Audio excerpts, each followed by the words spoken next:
இன்றைக்கி வீடியோவில் நம்ம பார்க்க போகிறது மாங்காய் ஊறுகாய். அதுக்கு தேவையான பொருள் வந்து மாங்காய் வெட்டி வச்சுருக்கேன் சின்ன சின்னதாக, அப்புறம் கடுகு, அப்புறம் காயப்பொடி, அப்புறம் உப்பு, அப்புறம் மஞ்சள் பொடி. உங்களுக்கு தேவைன்னா லைட்டாக மஞ்சள் தூள் சேர்த்துக்கோங்க. அப்புறம் நல்லெண்ணெய். ஊறுகாய் அப்படின்னாலே கொஞ்சம் நல்லெண்ணெய் சேர்த்தா தான் ரொம்ப நல்லாயிருக்கும் டேஸ்ட்டாக. நீங்கள் என்ன ஊறுகாய் பண்ணாலுமே அதுக்கு நல்லெண்ணெய் சேர்த்தா அது இன்னும் நல்லா தனி டேஸ்ட்டு கிடைக்கும். அடுப்பு பற்ற வச்சுக்கோங்க. அடுப்பு பற்ற வச்சுட்டு ஒரு கடாய் வச்சுக்கோங்க. நல்லெண்ணெய் இப்போ நம்ம ஊற்றிக்கலாம்.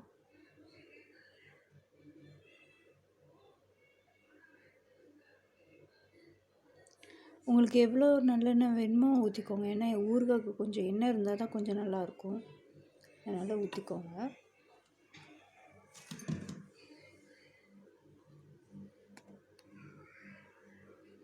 இப்போ கொஞ்சம் சூடாகட்டும் எண்ணெய்.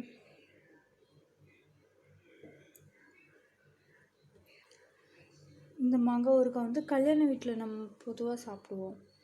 டக்குன்னு ரெடி பண்ணுறதுக்காக பண்ணுவாங்க. ரொம்பவே நல்லாயிருக்கும், டேஸ்ட்டாக இருக்கும். எப்போ போனாலும் கல்யாண வீட்டில் நம்ம சாப்பிடும்போது ஊறுகாய் இல்லாமல் சாப்பிடவே மாட்டோம். அந்த மாதிரி தான். ரொம்ப டக்குன்னு 5 நிமிஷத்தில் நம்ம ரெடி பண்ணிடலாம். எல்லாம் ரெடி பண்ணி வெட்டி வச்சுருந்தா 5 நிமிஷத்தில் நம்ம ரெடி பண்ணிடலாம். எண்ணெய் காஞ்சிருச்சு. இப்போ கடுகு போட்டுடலாம்.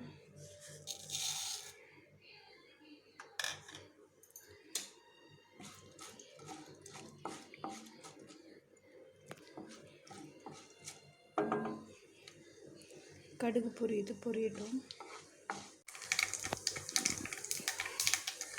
கடுகு பொரிஞ்சிருச்சு. இப்போ வந்து நம்ம தனி மிளகாய்த்தூள், ஸ்டவ்வை கம்மி பண்ணிக்கோங்க. பண்ணிவிட்டு தனி மிளகாய்த்தூள் எடுத்து வச்சுருக்கோம், அதை போட்டுக்கலாம். போட்டுட்டு உடனே காயப்பொடி எடுத்து வச்சுக்கோங்களா, அதுவும் போட்டுடலாம். போட்டு அது கருகாமல் இருக்கிறதுக்கு லைட்டாக கிண்டி கொடுத்துக்கோங்க. கருகிடுச்சுன்னா ஊறுகாய் நல்லா இருக்காது, டேஸ்ட் மாறிடும். அதனால் அது கருகிறதுக்கு முன்னாடி தீயை கம்மி பண்ணி வச்சுக்கோங்க.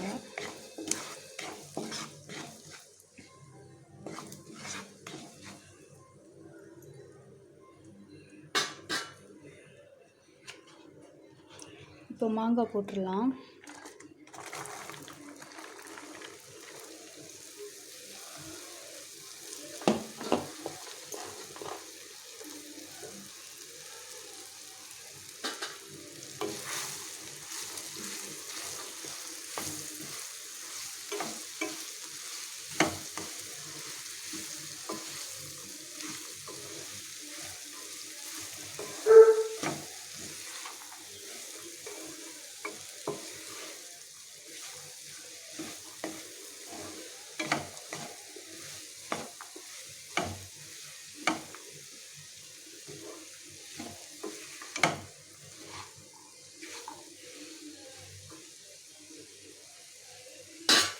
இது கொஞ்சம் நேரம் வேகட்டும்.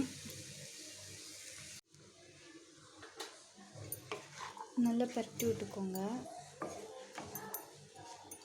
மிளகாத்தூள் எல்லாம் மாங்காயில் நல்லா இதாகிற மாதிரி. இப்போ வந்து நம்ம கருவேப்பிலை போட்டுக்கலாம்.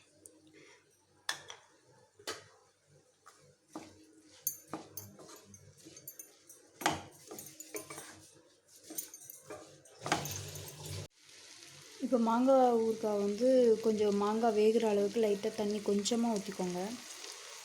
லைட்டாக ஊற்றிட்டு கிளறி விட்டுருங்க. கிளறி விட்டு மூடி வச்சுருங்க.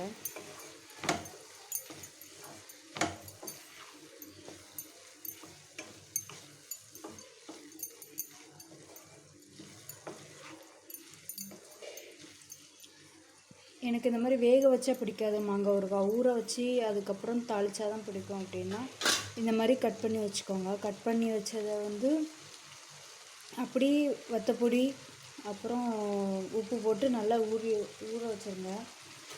ஊற வச்சுட்டு அதுக்கப்புறம் ஒரு 2-3 நாள் கழித்து கொஞ்சம் நல்லா ஊறினதுக்கப்புறம் அதுக்கப்புறம் எண்ணெய், கருவேப்பிலை, காயப்பொடி போட்டு தாளித்து அதில் விட்டுருங்க.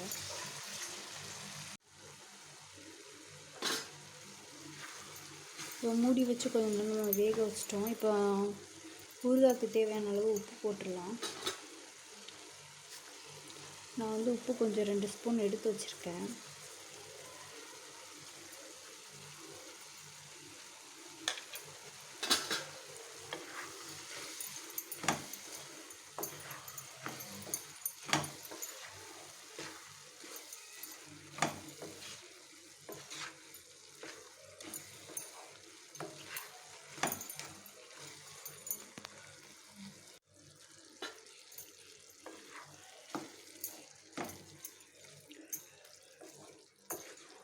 இன்னும் கொஞ்சம் வேகணும், ஒரு 5 நிமிஷம் மூடி வச்சிடலாம்.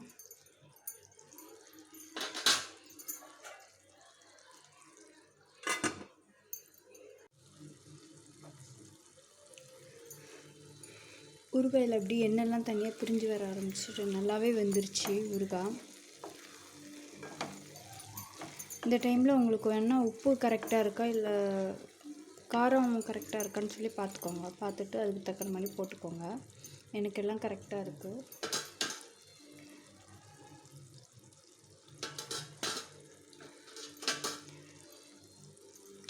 கல்யாண வீட்டில் செய்கிற மாதிரி ஊறுகாய் வந்து ஒரு 10 நிமிஷத்துலேயே நம்ம வீட்டில் செஞ்சிடலாம். ரொம்ப ஈஸியாகவும் இருக்கும், ரொம்ப டேஸ்ட்டாகவும் இருக்கும். வெந்தது போதும், எண்ணெயும் தனியாக பிரிஞ்சு வர ஆரம்பிச்சிட்டு இப்போ நம்ம அடுப்பு ஆஃப் பண்ணிடலாம்.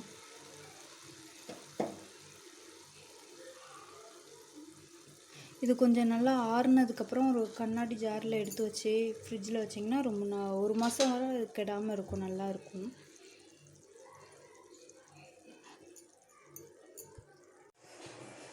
சூடான மாங்காய் ஊறுகாய் ரெடி ஆயிடுச்சு.